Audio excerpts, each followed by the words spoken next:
Bayangkan perbatasan yang sunyi tiba-tiba bergema oleh dentuman senjata.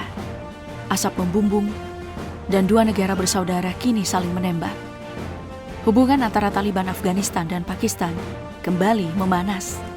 Lebih parah dari sebelumnya, hingga menimbulkan kekhawatiran dunia akan pecahnya perang besar di Asia Selatan. Pada tanggal 11 hingga 12 Oktober, bentrokan dahsyat pecah di wilayah perbatasan, menewaskan puluhan orang dan memaksa jalur penyeberangan utama ditutup.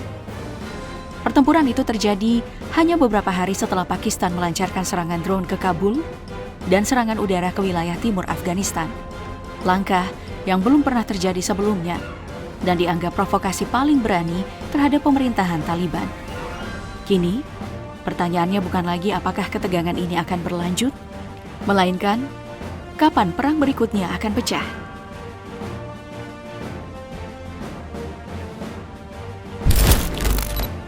Ledakan pertama terjadi pada hari Kamis, 9 Oktober ketika jet tempur Pakistan menghantam pusat kota Kabul dan sebuah pasar di wilayah timur Afghanistan. Serangan itu menjadi pemicu langsung meletusnya amarah Taliban. 2 hari kemudian pada Sabtu malam, pasukan Afghanistan membalas dengan menembaki pos-pos perbatasan milik Pakistan. Islamabad mengklaim mereka segera membalas tembakan itu dengan senjata api dan artileri berat. Dalam 2 hari berikutnya, tanggal 10 sampai 11 Oktober, kedua pihak saling mengumumkan kemenangan dan mengklaim telah menghancurkan pos-pos lawan. Menurut pejabat keamanan Pakistan, baku tembak sempat berhenti pada hari Minggu pagi, namun laporan warga di sekitar perbatasan menyebutkan suara ledakan masih terdengar di beberapa titik. Akibat bentrokan ini, penyeberangan di sepanjang garis Durand, perbatasan sepanjang 2.600 km yang sudah lama disengketakan sejak era kolonial Inggris tahun 1893 terpaksa ditutup. 2 titik utama, Torkham dan Chaman, serta 3 penyeberangan kecil di Karachi, Angor Ada, dan Gulam Khan ditutup sepenuhnya, memutus jalur vital antara kedua negara. Dalam konferensi pers di Kabul, juru bicara Taliban Zabihullah Mujahid mengumumkan bahwa 9 tentara Afghanistan dan 58 tentara Pakistan tewas, sementara 30 lainnya terluka. Ia juga mengklaim bahwa lebih dari 20 pos keamanan Pakistan berhasil direbut oleh pasukan Taliban. Namun, versi Islamabad berbeda. Pakistan menyebut lebih dari 200 anggota Taliban dan jaringan mereka telah tewas dalam serangan balasan. Ironisnya, gelombang serangan udara Pakistan ke Kabul bertepatan dengan langkah diplomatik yang justru membuka bab baru hubungan Taliban dengan musuh lamanya India. Pada 10 Oktober, Menteri Luar Negeri Taliban, Amir Khan Muttaqi, tiba di New Delhi untuk perundingan selama sepekan. Sebuah kunjungan yang disebut sebagai yang tertinggi sejak Taliban kembali berkuasa. Di hari pertama pertemuan, India mengumumkan rencana untuk mengubah misinya di Kabul menjadi kedutaan penuh, sembari membicarakan peluang kerjasama dagang dan ekonomi. Namun di balik diplomasi ini, banyak yang menilai Islamabad merasa terpojok. India dan Pakistan sudah lama berseteru, dan kedekatan baru antara Taliban dan New Delhi dianggap sebagai langkah yang menusuk harga diri Pakistan. Meski demikian, sebagian pengamat menilai penyebab utama ketegangan bukan semata soal diplomasi, melainkan meningkatnya aktivitas kelompok Tehrik-i-Taliban Pakistan atau TTP. Dalam beberapa minggu terakhir, TTP diduga melancarkan sejumlah serangan mematikan terhadap pasukan Pakistan, termasuk bom bunuh diri di barat laut negara itu. Dalam satu insiden, 11 anggota keamanan, 2 diantaranya perwira, dilaporkan tewas, disusul kematian seorang perwira lain di Khyber Pakhtunkhwa 2 hari kemudian. Islamabad pun menuding pemerintahan sementara Taliban gagal menahan pergerakan TTP di perbatasan. Desakan agar Kabul mengambil tindakan nyata sejauh ini belum dijawab, dan akibatnya 2 negara yang dulu berbagi kepentingan kini justru saling menuding dan bersiap menghadapi babak konfrontasi berikutnya.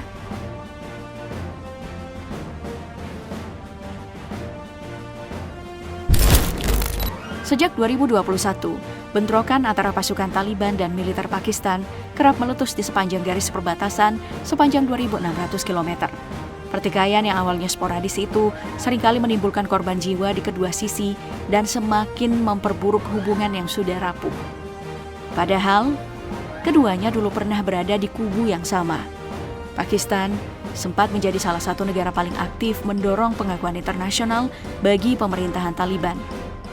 karena keduanya memiliki kepentingan keamanan yang serupa, namun hubungan mulai memburuk ketika Islamabad menuduh Taliban memberi perlindungan bagi kelompok Tehrik-i-Taliban Pakistan yang selama bertahun-tahun menargetkan pasukan dan fasilitas Pakistan.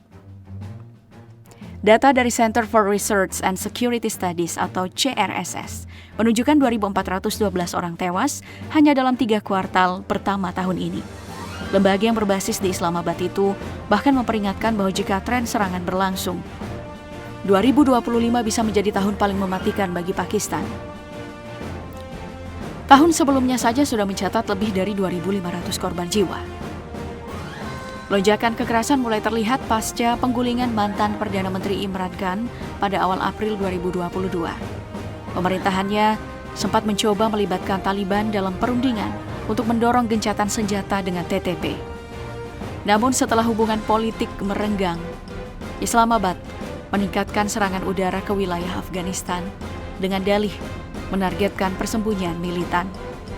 Pengamat menilai peningkatan serangan TTP terhadap militer Pakistan menjadi pemicu langsung bentrokan besar yang terjadi belakangan ini.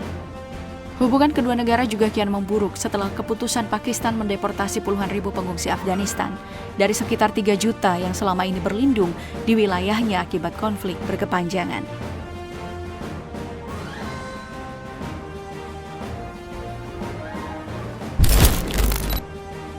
Sejak berhasil mengambil alih kekuasaan di Afghanistan, kekuatan militer Taliban berkembang dengan sangat cepat, baik dari segi jumlah personil maupun perlengkapan tempurnya.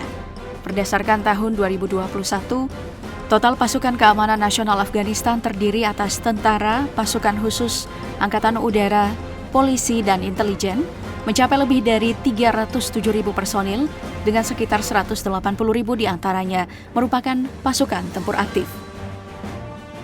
Laporan pemantau Dewan Keamanan PBB tahun lalu memperkirakan kekuatan Taliban berkisar antara 55.000 hingga 85.000 pejuang, namun jumlah ini diyakini telah meningkat pesat setelah mereka berkuasa penuh.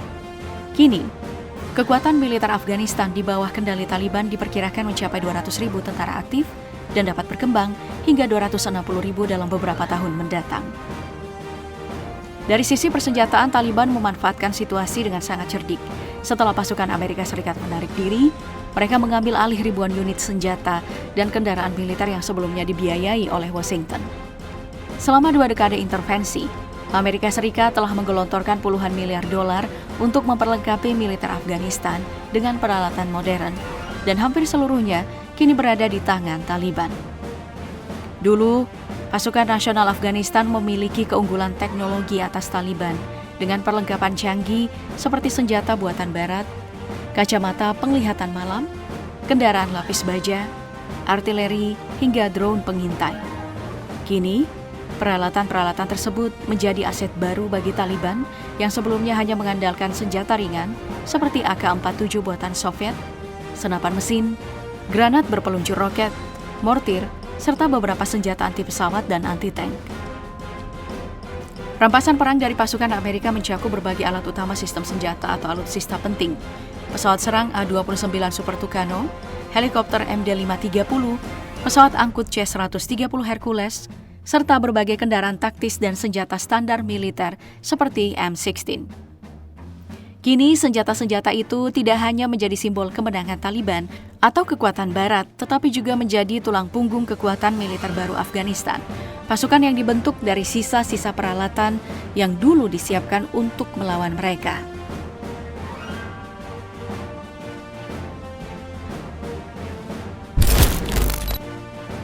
Pakistan menempati posisi unik dalam landscape militer global. Sebagai salah satu dari 9 negara di dunia yang memiliki senjata nuklir secara resmi, program nuklirnya mulai dikembangkan sejak dekade 1970-an dan mencapai puncaknya pada tahun 1998 ketika Pakistan melakukan uji coba nuklir pertamanya di Chagai Hills, Balochistan. Sejak itu, negara ini terus memperluas kapasitasnya hingga kini diperkirakan memiliki lebih dari 160 hulu ledak nuklir, lengkap dengan sistem peluncur canggih berupa rudal balistik jarak pendek dan menengah seperti Shaheen dan Gauri. Dari sisi kekuatan konvensional, militer Pakistan terbagi dalam 3 matra utama: Angkatan Darat, Angkatan Laut, dan Angkatan Udara. dengan jumlah personil aktif mencapai lebih dari 650.000 orang. Selain itu, sekitar 500.000 pasukan cadangan dan paramiliter juga disiagakan untuk memperkuat struktur pertahanannya. Kombinasi antara kekuatan militer konvensional dan arsenal nuklir inilah yang membuat Pakistan menjadi kekuatan besar di Asia Selatan sekaligus sumber kekhawatiran dunia. Para pengamat internasional menilai jika konflik dengan Taliban meningkat tanpa kendali, resiko bencana meluas bukan hanya mengancam kawasan, tetapi juga dapat memicu krisis keamanan global yang dampaknya sulit dibayangkan.